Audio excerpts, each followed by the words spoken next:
Many men go fishing all their lives without knowing it's not fish thereafter. Henry David Thoreau.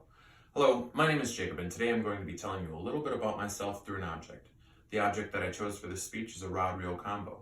This rod-reel combo is an ugly stick medium rod with a Pflueger President reel. There's nothing special about this rod-reel combo other than that it's the first of several rod-reel combos that I've put together throughout the last 2 years of fishing. I use it for panfish, catfish, bass, and my personal favorite, which is trout. I'd like to share with you the story of the first time that I used this rod-reel combo, which just so happens to also be the first time that I went fishing in my adult life. I was fishing with a friend of mine up north. We were bass fishing off this bass boat on a lake. We were trolling up the shoreline. We had been there about 2.5 hours. My buddy had caught 3 or 4 fish, and I had not had so much as a strike on my lure. So I was feeling a little disgruntled that maybe I invested too much money into a hobby that I wasn't sure about. I wasn't ready to commit that much to it for it to be me not catching fish. But alas, I kept going, and we kept casting and fishing, and finally I did get a strike. Right off the bow of the boat, you could see the fish come to the surface of the water and bite onto the lure.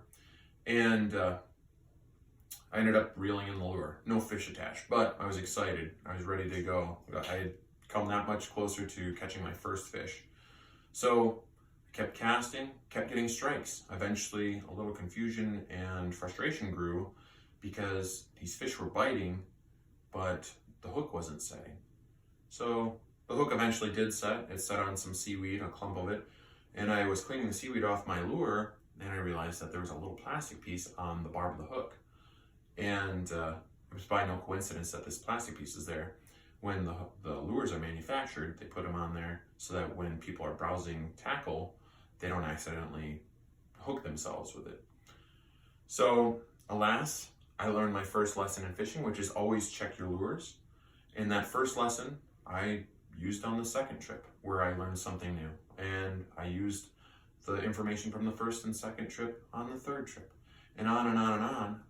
This snowball effect or evolution of skill and experience I just used continually. And every time I go fishing, I learn something new, whether it's about me, whether it's about the people I'm with, the environment, the landscape, the rod-reel combo, the bait, the tackle.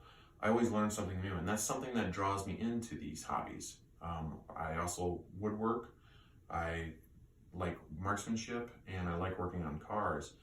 And all of these hobbies have that in common, where I learn something new every time I put my hands on a car part or on constructing an end table. I learn something new that I can bring back the next time and implement it into those skills, those hobbies.